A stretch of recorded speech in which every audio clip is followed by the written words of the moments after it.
Kobaltçı bratlarım tayyormisizlar ve nihoyat bizlar ham 4 rejimli Cobalt proshipka ve nihoyat qilib boshladi. Urganchda sanoqli programmistlar qilib o'tirgan 4 rejimli Cobalt proshipkani Jamshid ukamiz rasman qilib boshladilar. Kecha 3-4 mashina test tariqasida qilib berdilar. Bugun ham navbatdagi mashinamiz tayyor bo'ldi. Xo'sh, bu proshipkani boshqalardan farqi nimada?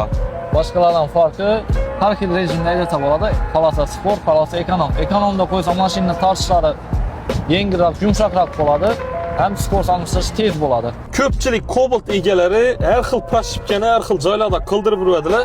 Endilikda bir proshipkani qildirib olsa 4 rejimli proshipka mashinangiz inomarkalarga o'xshab 4 xil rejimda harakatlansangiz bo'ladi. Jamshid, xo'sh, mashinadan ichki o'zgarishlar bo'ladi. Rejimdan bir qator ko'rsatib o'taman. 4 xil rejimda harakatlanadi. Hozir eko rejimda turibdi. Buni spokойно bossangiz ham mashina 1600 dan 2000gacha almashtiradi skorousini. Tez almashtiradi. 6-skorousda 60 tezlikda 6-skorousda uradi. Ham rasxod ham kam bo'ladi. Rasxod taraflama ham ekonomik bo'ladi. Rasxodi 7,5 litr tushgan hozir ekonom rejimda. Drive rejim bo'ladi. Bu oddiy Cobaltning zavodskoy programmasi bo'ladi. O'rtacha harakatlanadi. Standart programmasi bo'ladi. Yurishlar ham, tortishlar ham o'rtacha bo'ladi. Keyin sport rejim bo'ladi. Ko'pchilikka yaqin mashinaning razg'om olishlari ham tez bo'ladi, tortishlar ham zo'r bo'ladi. Ishqilib, любой bilan surishadi u programma. Xo'p. Ko'p o'tgandan, natgandan, bosishgandan cho'tki programma. Zo'r. Keyingi rejim zimniy rejim bo'ladi. Winter, generalarda bilasizlar, winter rejim bo'ladi. Cobaltlarda yo'q edi. Cobaltda yo'q shu narsa. Cobaltdan programma bilan chiqarib berganmiz. Bunda harakatlanganda mashina og'irroq qo'zg'aladi. Qorda, yomg'irda yurishi zo'r bo'ladi. Молодец. Yine Cobaltchi bratlar va nihoyat sizga kutgan proshipka va nihoyat do'konimizga yetib keldi. Bemalol kelib Chip Avtoprodan mashinangizni qildirib olsangiz bo'ladi. Agar narxlari kimga qiziq bo'ladigan bo'lsa, pastda kommentariyada plus belgisini qoldirsangizlar, narxlarni tashlab beramiz. Ma'lumot uchun Cobalt avtomatlarni 2013-yildan 2025-yilgacha chiqqan avtomat style variantlarini bu proshipkamiz tushadi.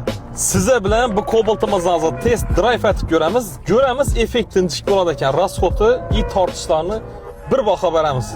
Hozir sport rejimda harakatlanib sizlarga ko'rsatamiz.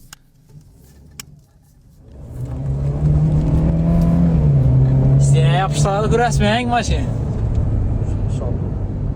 Tezlik sanatına etibarı berəsizlər. Rut 80'e çıkıp getdi maşın. Sizlar bilan sport rejimida harakatlandik, endi ekonom rejimda harakatlanib ko'rsatamiz. Sport almashtirishlarga e'tibor berasizlar. Mashina yumshoq bo'lib qoladi. Ovoz ham chiqmaydi.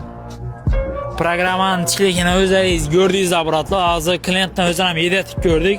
Vapşiyə maşın özgərdə lekində tutdular. Gəsəyizə xuda xalasa sizlərin programmasını yazıb bərəmiz. İyi rezultatını özləriz görəsiz maşinlə. Köçədə görsəyizə şu Cobalt plan basışı bilməklə lekin bratlar 100% haqq qoyadı.